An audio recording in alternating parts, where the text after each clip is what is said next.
Hi hello friends, உண்மையை கண்டுபிடிச்ச நம்ம சண்முக வாத்தியார் சரவணனை அடி வெளுத்து வாங்குவாங்க அப்படின்னு பார்த்தா சட்டையை கையில் பிடிச்சதோட பார்த்திங்கன்னா விட்டுடுறாங்க.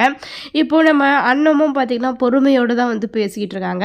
ஏன் இப்படி இருக்கீங்க, அதாவது வீட்டில் இருக்கிறவங்களே வந்து எங்களை நிம்மதியாக வாழ விடலை அப்படின்னா நாங்கள் போயிட்டு யாரை நொந்துக்கிறது அப்படின்ற மாதிரி வந்து அமைதியாக பொறுமையாக வந்து கேள்வி கேட்டுக்கிட்டு இருக்காங்க. உண்மையிலேயே வந்து இந்த ஒரு விஷயம், அதாவது இப்படி ஒரு விஷயம் நம்ம செண்பகவல்லிக்கோ அப்படி இல்லை நம்ம சரவணனுக்கோ நடந்திருந்தா அவங்க என்ன அளவுக்கு பேசியிருப்பாங்க, எப்படியெல்லாம் காயப்படுத்திருக்காங்க.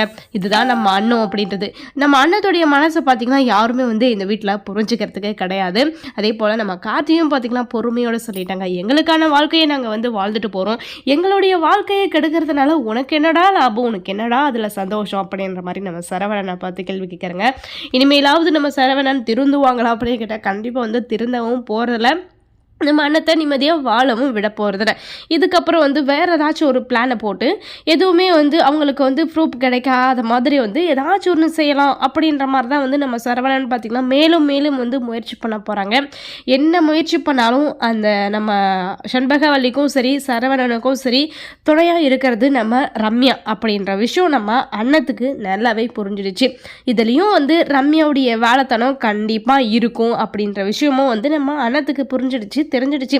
இப்போது நம்ம ரம்யாவை பற்றி பார்த்திங்களா நம்ம செண்பகவல்லிக்கிட்டையும் சரி சரவணன்கிட்டையும் சரி கேட்கறது கிடையாது. ஏன்னா அவங்க எப்படி அப்படின்னு நம்மளுக்கு தெரியும், அவங்கள எப்படி டீல் பண்ணணும் அப்படின்ற விஷயமும் நமக்கு தெரியும். அப்படின்ற மாதிரி நம்ம அண்ணன் பார்த்திக்கலாம் பொறுமையாக இருந்து எல்லாரையும் சரி கட்டலாம் அப்படின்ற மாதிரி தைரியத்தோடு பார்த்திக்கலாம் இனிமேல் போராட போகிறாங்க. நம்ம அண்ணத்துடைய போராட்டம் பார்த்திக்கலாம் இனிமேல் தொடர்ந்துக்கிட்டே இருக்க போகுது.